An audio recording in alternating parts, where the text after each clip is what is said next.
Hello. I am joined today by Adrian Tchaikovsky, science fiction and fantasy author. Adrian, welcome. It's a pleasure to have you here today. No, thank you very much for inviting me. Thank you. So Adrian has a new book coming out, Shroud, which we're going to be talking about in a minute.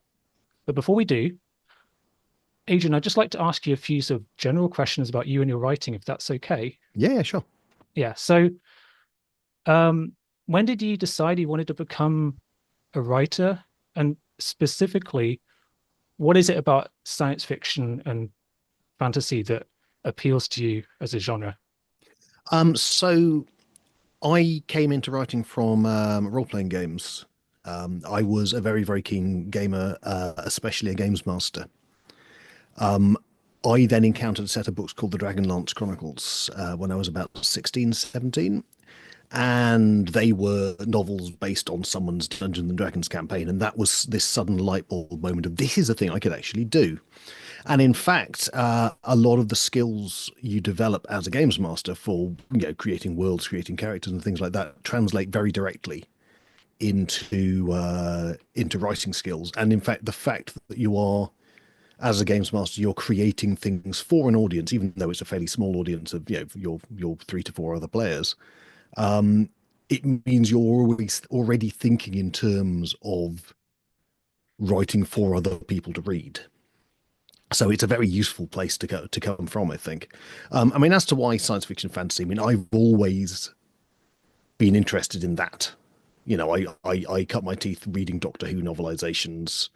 I was a huge Star Wars fan back in the day. Role-playing games were certainly, they were 100% spec fic at the time and mostly still are. But also, I mean, honestly, there's nothing you can do, I think, in any other genre that you can't Right. do in science fiction fantasy. So why not do that and also have the option of dragons and or spaceships as well? Great. Yeah. So I think you started off your publishing career uh, with fantasy and the Shadows of the Apt, Mhm. which was turned out to be quite a long-running series. And Yep. then eventually you made it into sci-fi with Children of Time, which was a big hit. Would you say that's your probably your best known work to date? By some considerable margin, yeah. I mean, I I suspect that by copies sold, it probably outweighs most or possibly even all of everything else. It's just and it's kind of crazy. We didn't think it was going to be a big hit. The publisher certainly didn't, judging by the advance I got for it. It was just a bit of a, they were willing to indulge me as a fantasy author who was doing okay to write this weird book about giant spiders from outer space, and then it was kind of assumed I would go back to the Sword and the Dragons and things. And then Yeah. it just turned out to be, for whatever unthinkable reason, the book that people were looking for. And I suspect for viewers of my channel, it's probably your book they're most familiar with because it's a I would yeah, imagine, I would yeah. imagine so, yeah. So I suspect probably a lot of people will be wondering, how did you come up with the idea of uplifted spiders? Because I was reading about real spiders. The research that Fiona Cross did in on Portiaid cognitive capabilities, basically. So if you read the book, the early chapter where you've got the non-uplifted spider and me Yeah. just going through what it can do and how it hunts and so forth, all of that is true. That is absolutely as shown by the research. And David Attenborough later did a whole thing on it for one of his programs. They are for tiny, tiny creatures with very little in the way of sort of brain equivalent material. They have an incredibly complex behavior. They have a behavior it's really hard to look at and not think of in terms of actual intelligence. So the thought experiment, well, what if they could be the dominant species on a planet, was quite natural. And in order to accommodate that thought experiment, I then had to put an awful lot of other things in, like terraforming and humans and other sort of extraneous material like that. But it was really all about running that thought experiment. Yeah. It's certainly a fascinating thought experiment. And I can see you it's got quite a lot of scientific depth to it. I think in terms of extrapolating ideas based on behaviors of, well, not just spiders, but other species as we delve into the series as a whole. So one thing I like about the Children of Time series is the depth of the ideas, um, especially when we're exploring non-human minds, non-human behaviors.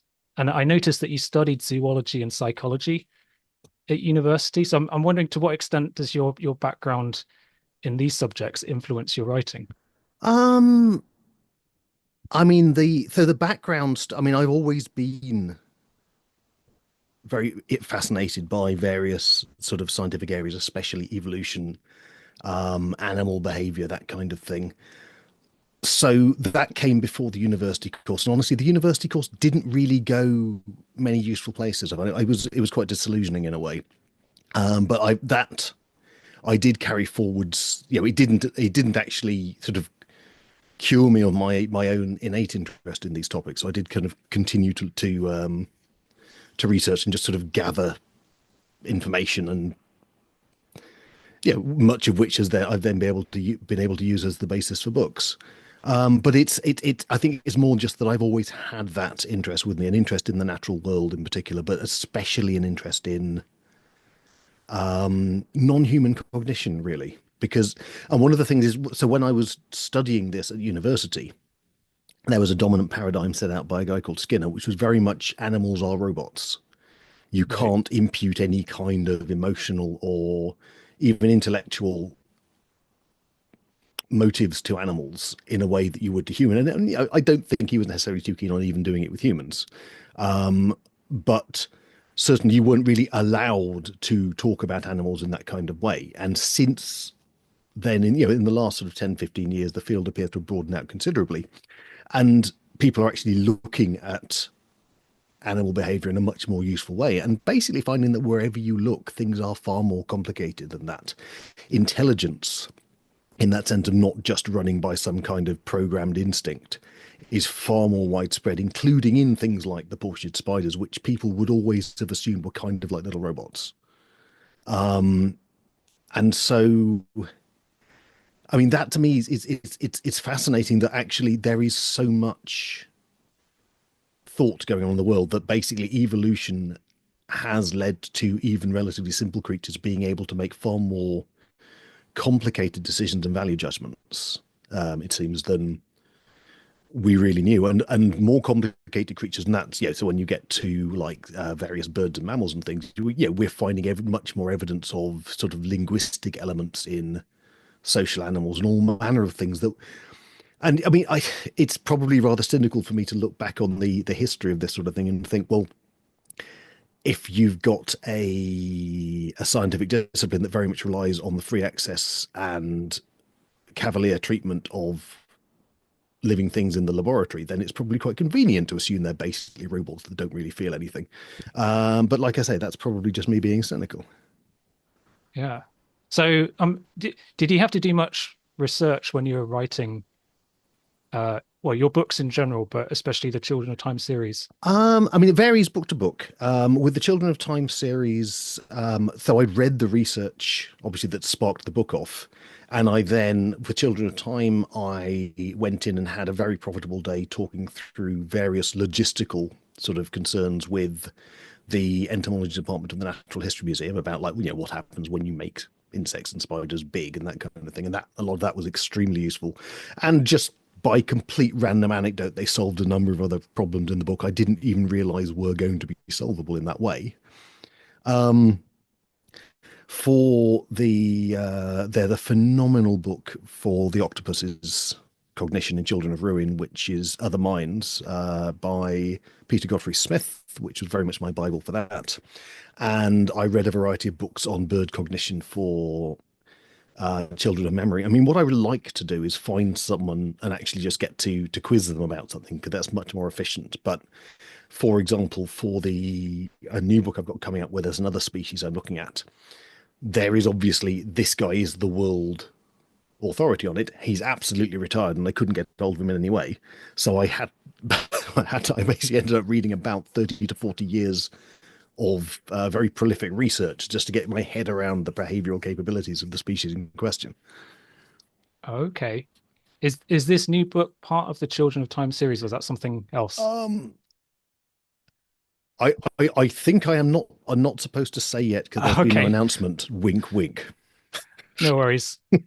I have come across a few rumors online, but Yeah, I yeah, mean the thing is, I am horribly loose-lipped when it comes to that sort of thing. But I mean the other thing is, yeah, when I wrote Dogs of War the year after Children of Time, that's based on a lot of research into fascinating research into dog cognition that was going on at the time. And again, that the book came out of the research to a certain extent. okay. Now, one thing you're also known as within the SF and fantasy community is um, you're a prolific author. Okay, you're quite productive in your output. So Yeah. last year, if I've got this right, you had three full-length novels: Service Model, Alien Clay, Days of Shattered Faith. Hmm. Um, and I know you do write quite a few novellas as well. I had two novellas out as well. One Saturation Point and the Black Library one on the Shoulders of Giants.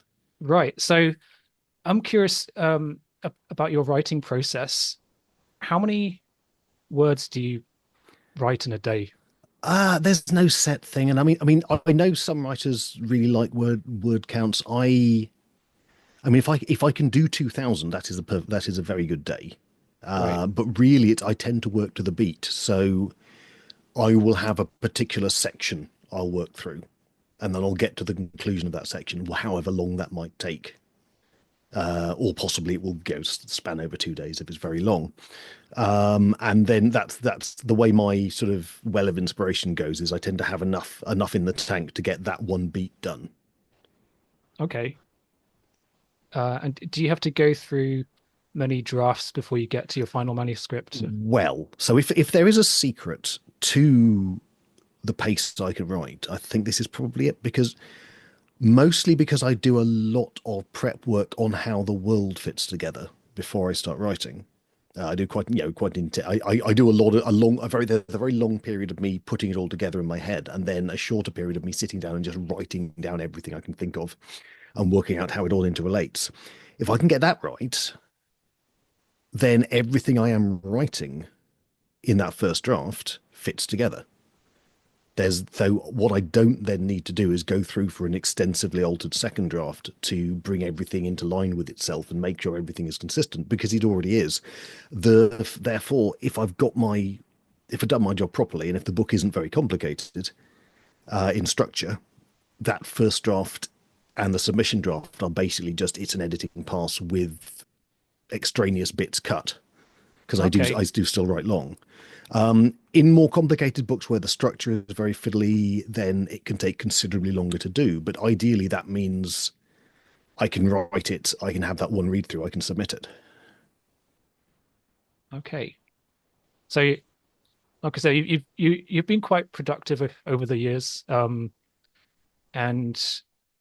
you've published quite a few novels and a lot of novellas and a few short stories. Do you have any kind of preference for any particular form? Do you alternate between projects, like you do a novel and then a novella, or how does it work? I mean, a lot these days. I tend to be writing based on whatever deadline is looming next.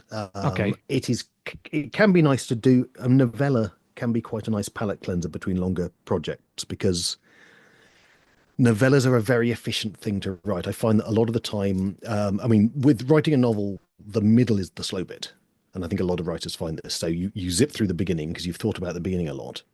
You chug through the middle. And then as you get towards the end, that's the other part you really thought about before. So you do zip through that. And also by that time, you've got the whole momentum of the rest of the book pushing you through the end and kind of showing you where everything sort of fits into place. A novella doesn't have a middle in that kind of thing. So you write the beginning and then you're writing the end. And Right. so I can write novellas really very quickly, and it is often is quite a pleasant thing to do. Just right, I'm going to write this. It's a small, limited thing. It doesn't have a million characters. It doesn't have like three or four extra subplots. It's just this one idea, which gets very thoroughly explored in 40,000 words, and then it's done. But I mean, I do write short stories, and I've written certainly in last year for whatever reason I got quite a few requests for short stories, so I wrote rather more than I had done probably in the previous 5 years. Um, but I think I tend to write long short stories even, so I suspect long form is where it's at for me. Right. And but whether the novel or the novella really depends on what the idea requires. Okay. And are there any particular authors who you're a particular fan of or have inspired you in your own writing? Yeah, I mean, I always bring up Gene Wolfe in the sort of conversations because I think he is a writer who did things no other writer has really done. He wrote to the like a complexity and a number of layers that I will never get that sort of ingenious with my own writing, but it's always good to have things to aim for. I always value writers who have a particularly eloquent style. Um, we don't have that many poetic writers in genre, and so when we get, say, a Peter S. Beagle or an Anna Smith Spark or Mervyn Peake, for example, that kind of very those writers that have this that's very unique, very just eloquent tone. I always rather enjoy that. Right. I think for me, I'm trying to think of writers that fit that vibe.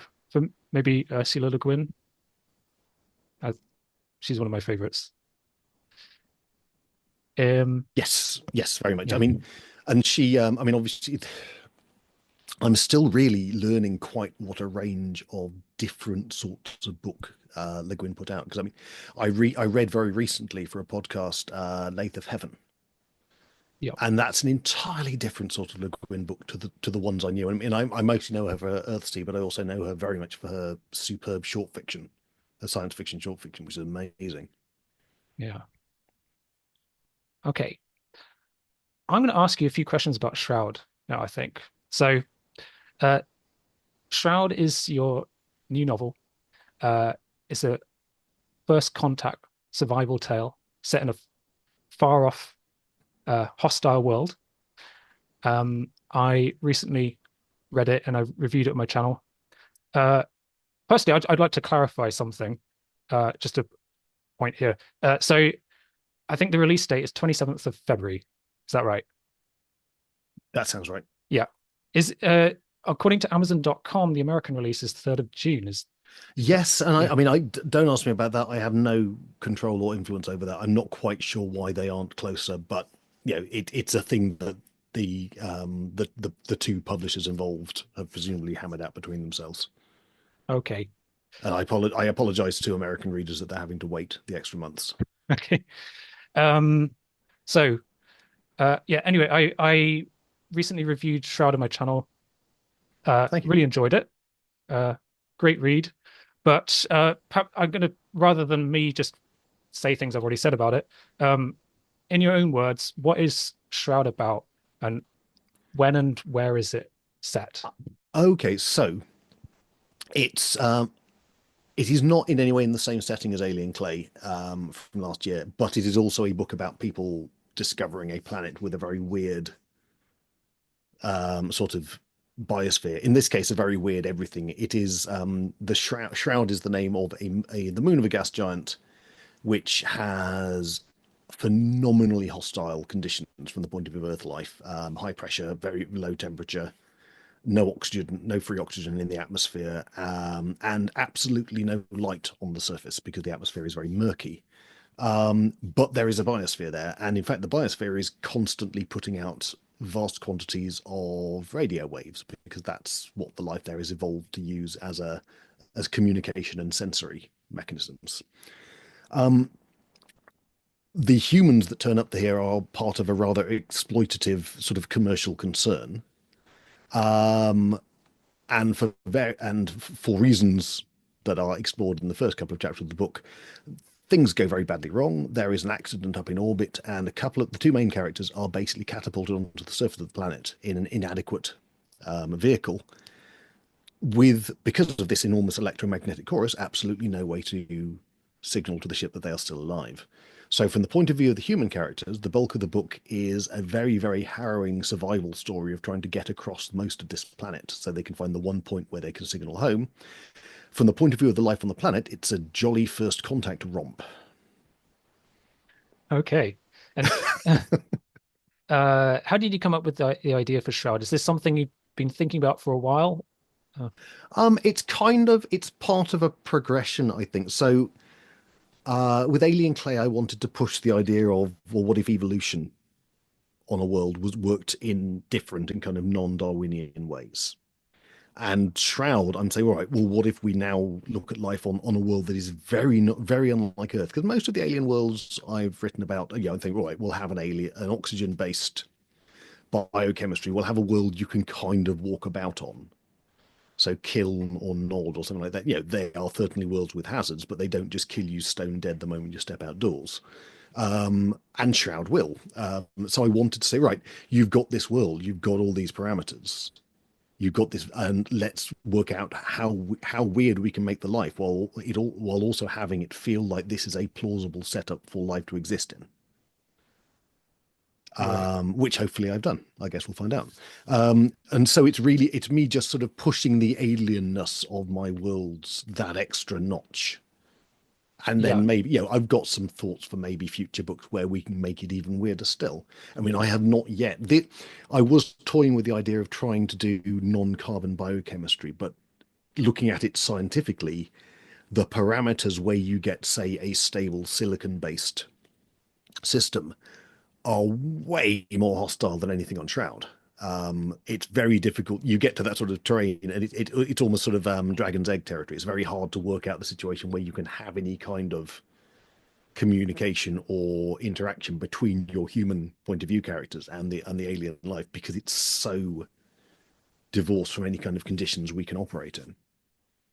Yeah. I think that in Shroud, the species, the shrouded Mm. that you've created, I think you've successfully created um a, a very alien species that is almost totally inscrutable to humans. Um, well, this is Maybe, it. I don't think that they are accessible enough that you can kind of get your head around how they're thinking.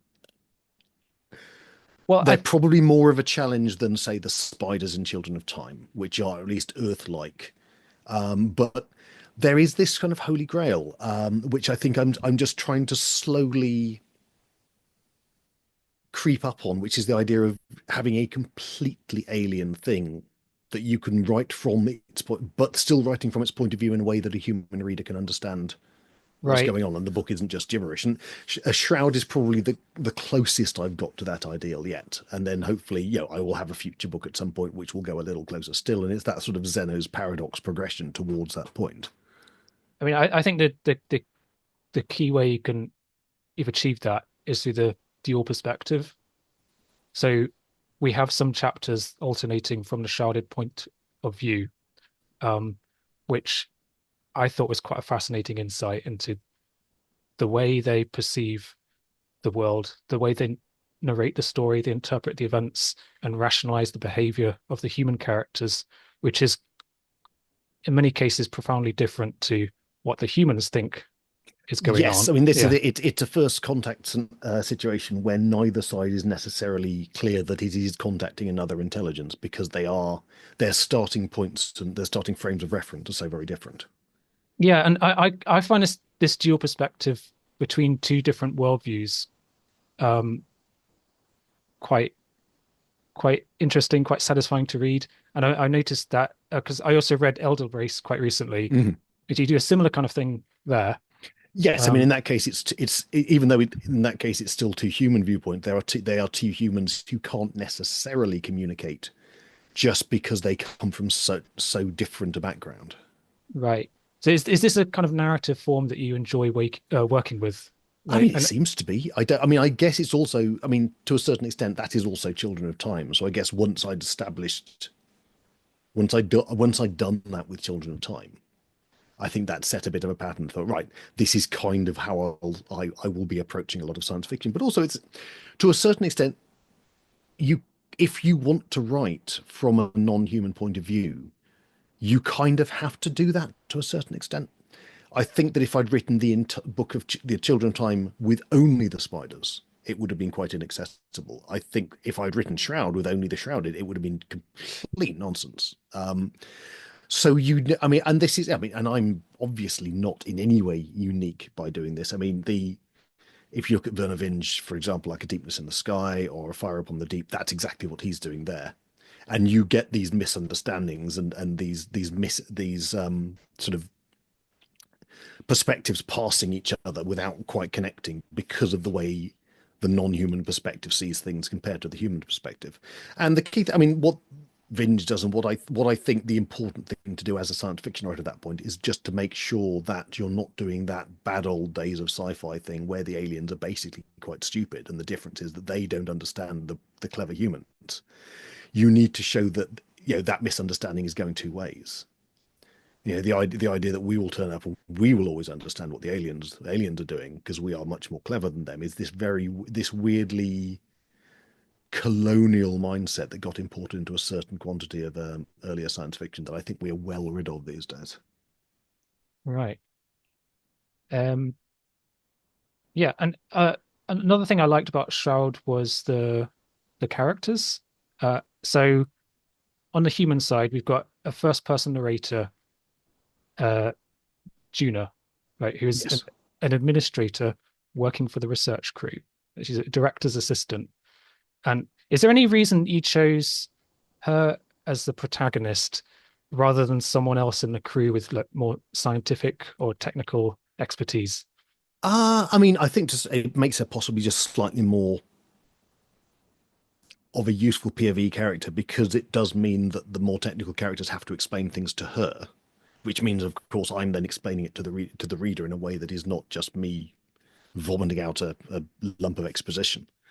More than that, though, it's one of those things that science fiction is full of the engineer hero and the scientist hero, or for that matter, the ray gun toting sort of warrior hero or whatever. But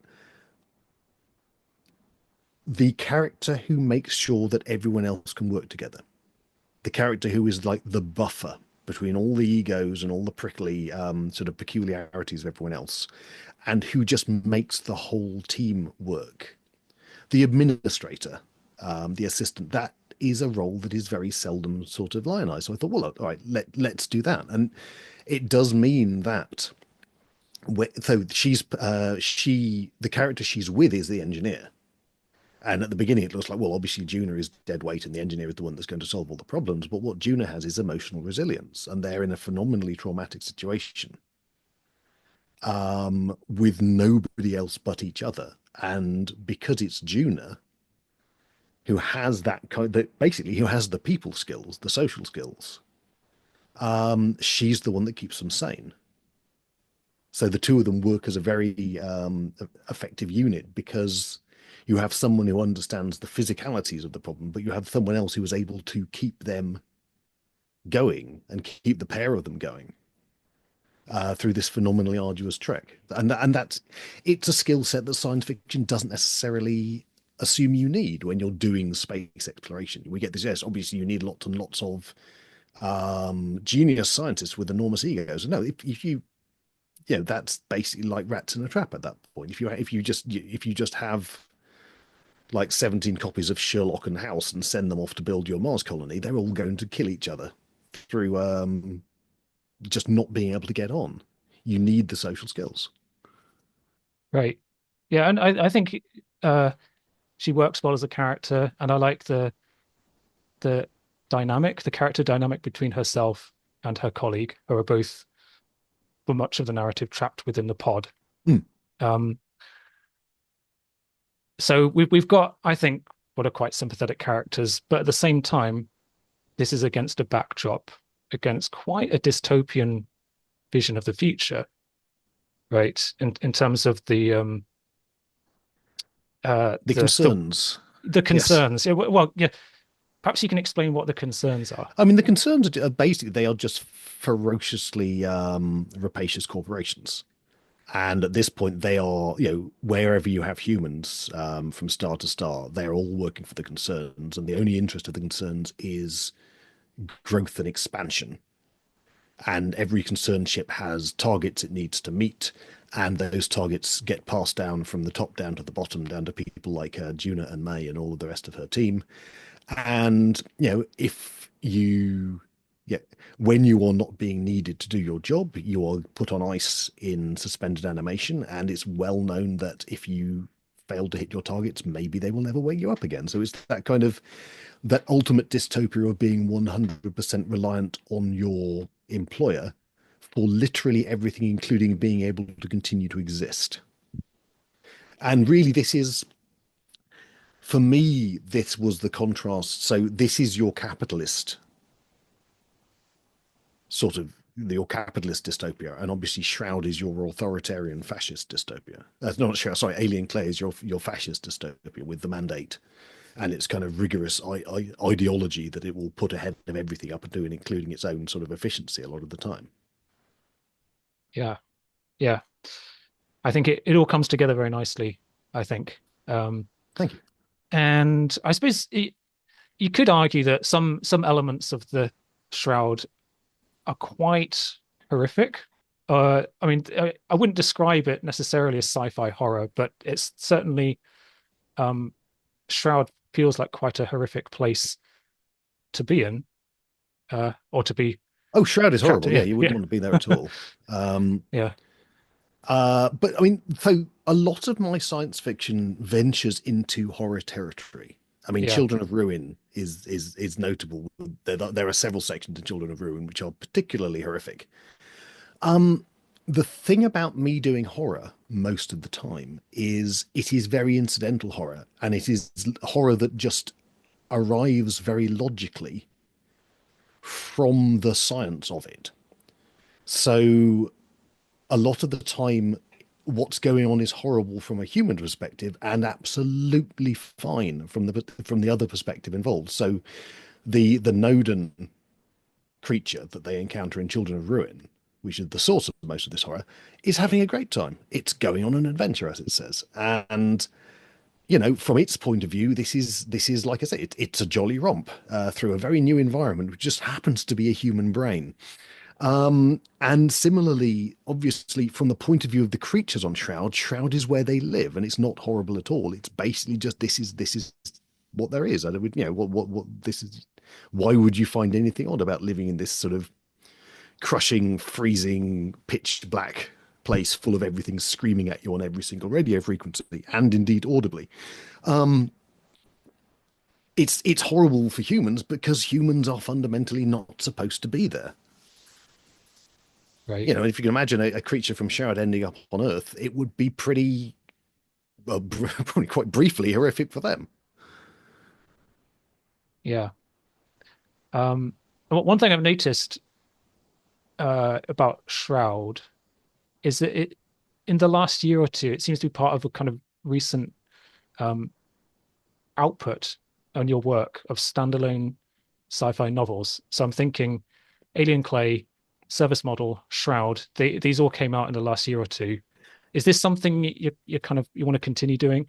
I mean, it's something I want to continue doing, but not exclusively. I mean, a lot of the books I've got coming up in the nearish future are sequels, for example, but especially with sci-fi, which is that sci-fi is really like the often the pure ideas thing. So you write the book, you've bottomed out the idea, and then the next idea comes up, and it doesn't, you can't necessarily shovel any other idea into the same setting as a previous book because the idea tends to bring with it necessary axioms that contradict things in other settings. Yeah, So I will continue to do this kind of book, I think, purely because the ideas do not play nicely with one another. I mean, you could probably really twist it to say that yes, the concerns and the mandate exist in the same universe and come out of the same Earth, but that's kind of importing a whole load of theoretical baggage into just how that came about that neither book really needs. And I don't think you get anything extra, any real benefit to the ideas of either book from messing around that way. I don't really do the whole Tchaikovsky verse thing, except very playfully with some of my fantasy stuff. which a couple of people have noted. Right. Um, so, and final question about Stroud then. Mm. Shroud, I should say. Uh, do you think this book could work as an adaptation uh, on screen? So, a movie, a TV series, or even a video game? This reminds me of the conversation I had with the cover designer at Pan Macmillan, who Yeah. I just absolutely gave kittens to because it was just yes. So what's the new book? Yeah, the new book is set on a world that is completely dark and you can see absolutely nothing. Good luck with the cover. I mean, yes, I think you could. Weirdly enough, yes, I think you could because of course what you do have is you have the two characters inside the pod. Yeah. And you have whatever the lamps on the pod can illuminate.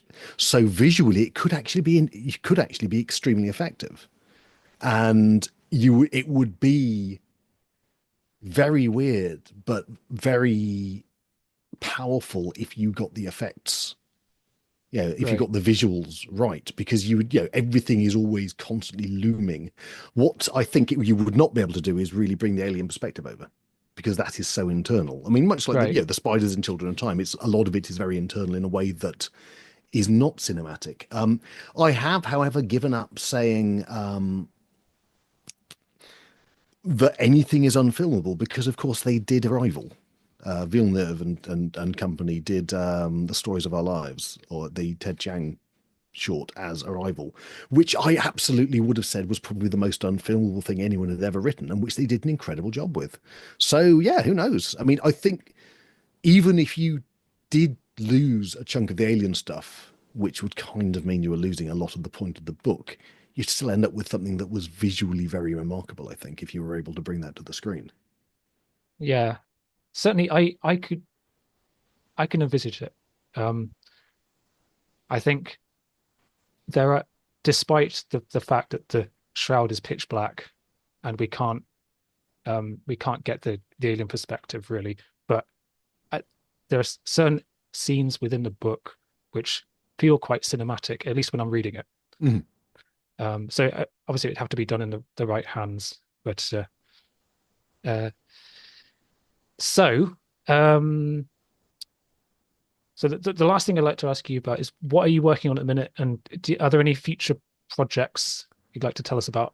Oh, blimey. Well, I mean, I've got there's quite a lot coming out this year, which obviously I am not currently working on because it means it's stuff I worked on like a couple of years ago. But there's another sequel to Dogs of War coming out. There's a shorter work in the Tyrant Philosopher's Fantasy series. There's another novella from Rebellion called The Hungry Gods. Currently, I mean, other than the book I mentioned that I'm probably not supposed to talk about, there are, I've got some, I'm just kind of working up to probably the next standalone sci-fi book from that'll be out from Pan Macmillan, I guess 27. And just putting the concepts together for that, which should be interesting. And again, it's another completely separate thing and couldn't really fit with anything else, or at least it wouldn't benefit from being fit into any kind of wider universe. Great. So still plenty to look forward to. Although there's a lot of your back catalogue which I haven't read yet. Ah, Uh, nobody has. but I particularly enjoyed Service Model. That was one of my favorite reads last year. Thank you. So, Yes, I had a lot of fun with Service Model. yeah. Um, yeah. So that's about it. So again, Shroud will be coming out sooner if you're in the UK. Um, uh, and I can highly recommend it. Um, and thank you, Adrian, for your time today. It's been a pleasure speaking with you. No, thank you. It's always nice to be invited on somewhere.